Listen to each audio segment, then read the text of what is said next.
First of all, thank you, the Artist Hand, for hosting me today. It's always such a pleasure to be here.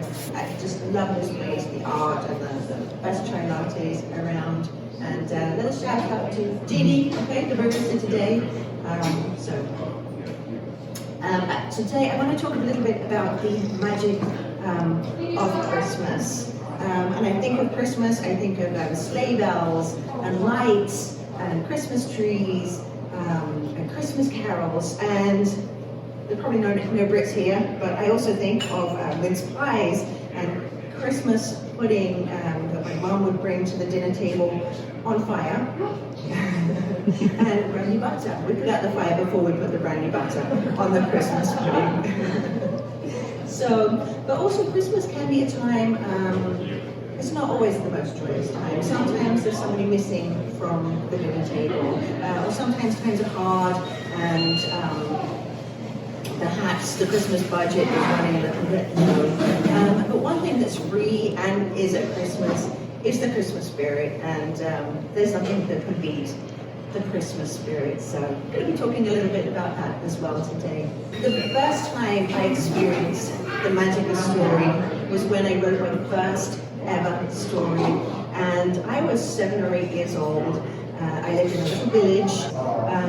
It was really quite nice, but at school was school, until one day the teacher said, "You're going to write a story." But the real magic for me when I wrote that story was the way I felt. And I wrote chapter 1, and I thought, wow, this is a really good idea. I still think it's a really good idea. But then I hit a roadblock, and that roadblock was called chapter 2. Well, that's fine.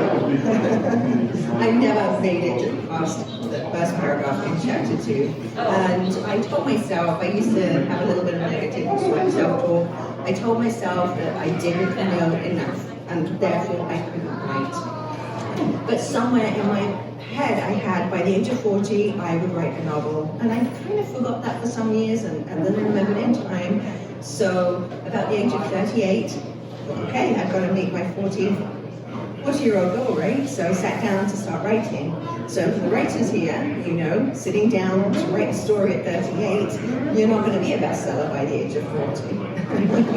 That's not the way it works. Somehow, this first character that I ever written about, this candle, seemed to be the absolute perfect character for a holiday story. The candle man making rows and rows and rows of us. The bright moments and those days when his wife opened the kitchen door, releasing wafts of her culinary endeavors. Cinnamon was my firm favorite.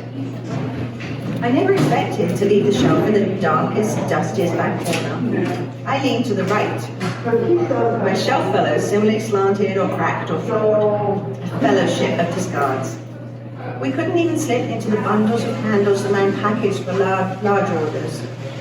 I used to dream of being sent out with as many as possible. The reason for this is somewhat embarrassing, not something you'd expect of a candle, but I confess I'm rather afraid of the dark.